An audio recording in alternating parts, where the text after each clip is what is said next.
É o seguinte, Caião, eu conheço uma pessoa que te ouve e ela diz que vício não é pecado nenhum e não precisa largar. É verdade isso, Caio Fábio? Não precisa largar. Não é verdade isso, Caio Fábio? Olha, vício é tudo aquilo que a gente não consegue largar, né? Vício é tudo aquilo que a gente não consegue largar. E Jesus disse que todo aquele que comete pecado é escravo do pecado. Escravo do pecado. E o que é isso? É aquilo que eu não consigo largar. Então, por que você não se vicia em amor? Em amar? Não se vicia em cuidar do próximo? Por que praticamente todos os nossos vícios fazem mal à nossa saúde, fazem mal à nossa mente, fazem mal às nossas relações humanas, fazem mal, às vezes, ao próximo, mesmo que não esteja perto, ao distante. Então, eu deixo os meus vícios, em primeiro lugar, por causa de mim. Porque ele me domina, o vício me domina, eu sou dominado. Eu não sou livre. Dominado. Você já fumou cigarro? Não estou falando nem de...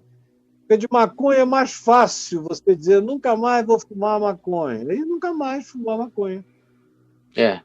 Eu agora mesmo eu conheço uma pessoa que falou nunca mais vou fumar maconha. Já está alguns meses sem fumar maconha. Não foi nenhum problema para ela. Não dá delírio extremo. Mas cigarro te deixa com vontade de matar um. De matar um. E outra coisa, te escraviza. Você, às vezes, perde bons negócios por causa de cigarro. Está numa reunião importante, está para chegar naquele ponto, mas o desespero do cigarro foi tão grande que você disse, com licença, eu vou dar uma chegadinha ali no banheiro, rapidinho. Você inventa uma desinteria que não existe. Vai no banheiro e fica lá, fuma um e já fuma dois para prevenir. Quando volta, esfriou o assunto. A oportunidade foi varrida, levada pela brisa, e você perdeu o tempo, o momento. Sem falar naquelas coisas antissociais. Você está no meio de um jantar gostoso pra caramba, de repente aquele desespero. Você já foi para o jantar, antes de entrar, fumou 3 cigarros, um atrás do outro, para fazer estoque, reserva de fumo no organismo, de nicotina. Mas aí, 15, 20 minutos depois do jantar ter começado, você já estava desesperado. E o que você fez? Você abandonou todos os convidados e foi lá fora fumar o seu cigarro e fez isso 5 vezes num jantar que durou 4, 5 horas. Depois de um tempo, o pessoal todo está dizendo, puxa vida, o fulano não consegue ficar, não é? Não consegue. A menina que estava afim do cara, depois esse sujeito é muito, muito dependente disso. Aí você já começa a ser lido a partir do cigarro e não da sua vida. Faz mal, destrói relações, atrapalha vínculos e faz de você um cara totalmente independente. Então, tudo que me escraviza, nesse nível, eu não consigo parar. Eu tenho que fazer parar na minha vida, seja o que seja. Até a pregação. O cara que diz, não, eu não tenho que pregar hoje, porque senão não vou dormir à noite, está doente. Está doente. Porque Jesus ficou sem pregar 33 anos. E ele tinha o que dizer o tempo todo. Aos 12 anos, ele provou que tinha o que dizer. Quando no templo ele embasbacou os doutores e mestres da lei de Moisés, os teólogos da religião, aos 12 anos. Ele podia ter sido um menino prodígio, pregado desde os 13, curado desde os 13, ia ser morto aos 18. Mas não, ele ficou fazendo mesa, cadeira, colher de pau, lá em Nazaré, até aos 30, minha gente, até aos 30. Até aos 30 e só começou a pregar depois. Por quê? Porque nem a pregação tinha para ele essa força do vício, da compulsão.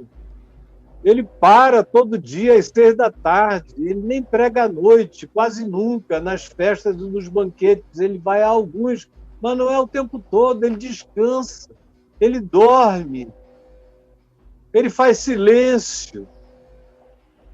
Ele não ficou em casa pregando para a família de manhã, de tarde, de noite, assim, olha o que eu vou dizer no futuro, olha só.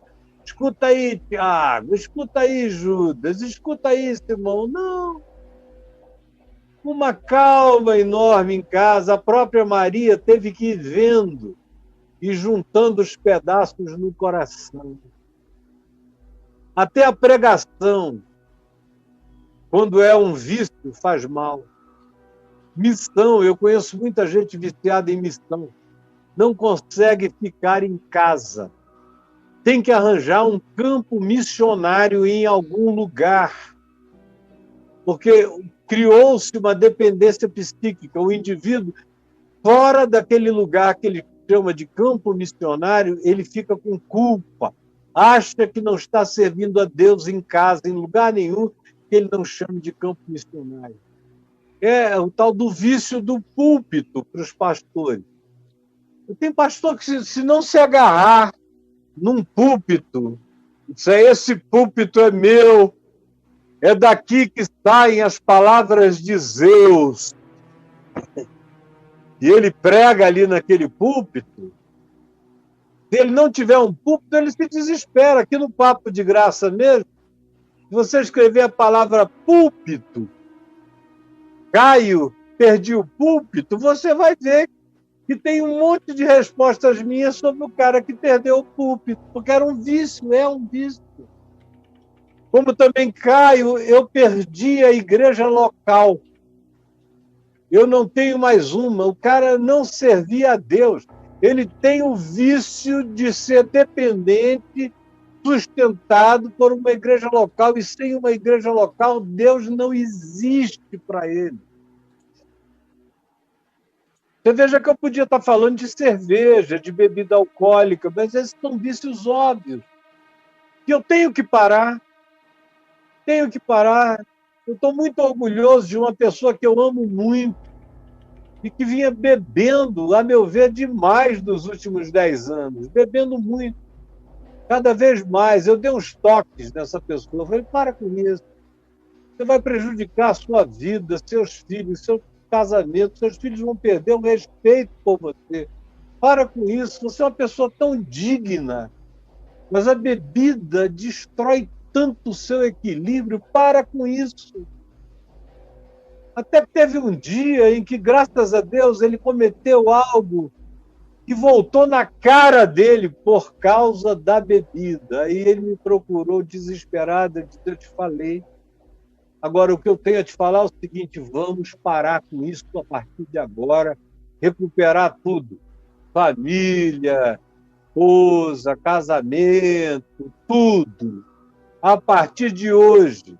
E desde aquele dia ele enfrentou uma barra, matou um leão todo dia, mas foi vencendo, meteu esporte no lugar da bebida, foi correndo, foi fazendo outras coisas, foi suando, foi se alegrando, foi se dedicando a alguns temas novos, inclusive meus aqui, e foi largando a bebida, graças a Deus, porque isso mata. A mesma coisa eu diria de qualquer outra relacionada a drogas químicas. Tudo que me domina, que eu diga, eu não consigo viver sem isso, meu Deus, eu não vou conseguir ficar uma semana sem isso, eu vou me desesperar, tem que entrar num processo de desintoxicação, se for algo tóxico, ou tem que entrar num processo de libertação mental e psicológica, se é uma construção psíquica, é um hábito psíquico. Mas esse cara que diz que me ouve, que diz que vício não precisa largar, ele não aprendeu isso comigo, porque eu só estou aqui pregando por causa dos vícios que eu larguei. Quando meu pai me perguntou, há 48 anos atrás, meu filho, o que vai ser mais difícil para você? No primeiro dia de fé cristã, papai me perguntou, meu filho, o que vai ser mais difícil para você? Aí eu falei, tem algumas coisas que são mais pesadas. Olha, não tem nada igual a mulher, pai. Eu sou viciado em pegar mulher todo dia. Então, nada vai ser mais difícil. Há 48 anos atrás. Agora, 48 anos depois, olha eu aqui, parece algo tão absurdo, que um dia eu tenha sido viciado em seduzir mulher todo dia. Eram dois prazeres, um de seduzir e o outro de consumar. E o terceiro...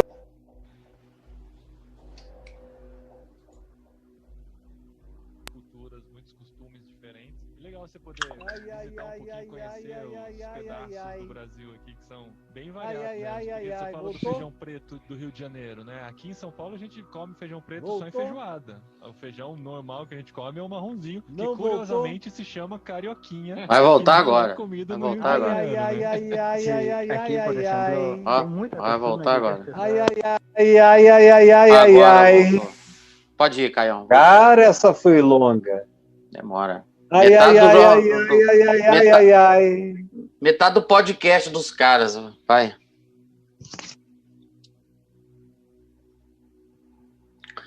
O pessoal do podcast está aqui firme. Pois é, essa agora durou metade do podcast dos caras. Pode seguir aí, cara. Tá no ar? Tá no ar, oxe, normal, vai lá. Você tá valendo, agora é você. Eu já voltei. Você já voltou, você que manda. Eu não. Eu voltei. Então, voltando ao que eu estava falando. Hoje eu olho para essas coisas, digo, meu Deus, como é que isso foi possível? Como é que durante tanto tempo eu achei que essa era a coisa mais difícil? E hoje em dia essa é uma coisa que nem é. Que nem existe. E não é agora que eu estou velho, faz tempo. Eu vivi a minha juventude toda, até os 42 anos de idade, 43, sem ter nenhum problema em relação a isso e nenhuma angústia. Mas naquele tempo lá atrás, parecia um problema invencível. Deixa eu só te dizer uma coisa. Todo vício é vencível. Todo. É só uma questão de deixar o cara segurar a onda. Você segura a sua própria onda ou você permite que outros coíbam você? E vai ter delírios, e vai estremecer, e vai doer, e vai passar. No meu caso, quando o papai perguntou o que é mais difícil, meu filho, e eu tinha algumas coisas. Mas eu sabia que droga não era. Eu sabia que as outras coisas, tipo pavio curto, ser provocado e atropelar, nunca mais iria acontecer. Eu sabia. Eu sabia que algumas outras deficiências minhas iriam cessar, dar lugar à verdade no Evangelho. E aí eu perguntei ao papai, quando eu disse que seria mais difícil, o que eu devo fazer? Ele falou, vamos jejuar e orar. E eu me entreguei ao jejum e à oração. E descobri logo, logo que eu não estava combatendo a minha carne, que eu estava desenvolvendo um modo de satisfação. Eu quase que fiquei viciado em jejum e oração. Praticamente virou um vício. Nos primeiros anos, nos primeiros 5 anos, eu não conseguia ficar sem jejuar dia sim, dia não. Porque o dia que eu jejuava era um dia tão poderoso de arrebatamento, místico, de silêncio, de transcendência, de iluminações, de percepções. Se eu pudesse, eu me transportava para aquele ambiente. Mas eu tive que entender que aquilo tinha o seu lugar, que eu tinha que praticar, mas que o chão da minha vida acontecia entre meus filhos, minha mulher, meu pai, minha mãe, meu ministério. E foi assim que foi. E aí o jejum passou a ser uma alegria, e já não mais quase que um vício psicológico que eu tinha desenvolvido na minha vida. Eu só não digo que era um vício porque eu conseguia não jejuar, e sem sentir muita dor, mas assim que eu podia, eu voltava ao jejum imediatamente na minha juventude. Isso acabou prevalecendo por uns 10 anos sem vício, até que eu tive que parar pelas circunstâncias da existência que não permitiam. Mas e aí, Braulio? Diz para esse amigo, dá um recado, dizer para ele ouvir, manda esse recorte para ele, porque ele não está me entendendo bem. O que eu digo aqui é que ninguém vai para o inferno por causa de um vício. Só se o vício for matar o próximo. Só se o vício for roubar as pessoas o tempo todo. Não é cometer um roubo, o vício é tornar você um ladrão. Não é adulterar, é viver como um adúltero que só sabe viver se for pegando a mulher do próximo. Aí isso já não é mais vício, isso já é pecado para a morte, como diz João na primeira epístola dele. Então, se alguém peca não para a morte, a gente ajuda o cara a crescer e ora por ele, o pecado dele será perdoado, como o apóstolo João diz na primeira epístola dele. Agora, não brinque com isso, porque isso pode colocar você num túnel na direção de um abismo muito ruim para a vida de quem quer que seja. Vamos lá, Braulinho. Caião, aí é o seguinte, você pediu para colocar no dá um YouTube aí. Você pediu fazer a pesquisa para duas coisas. Perdi o púlpito primeiro, né? 65 ocorrências aqui falando do vício religioso, né? 65 ocorrências no portal caifá.net. E a segunda pesquisa que você pediu foi perdi a igreja local, 53 ocorrências. Só para o cara ficar ligado aí, entrar no esquema e aprender que tem que pesquisar no portal para chegar junto.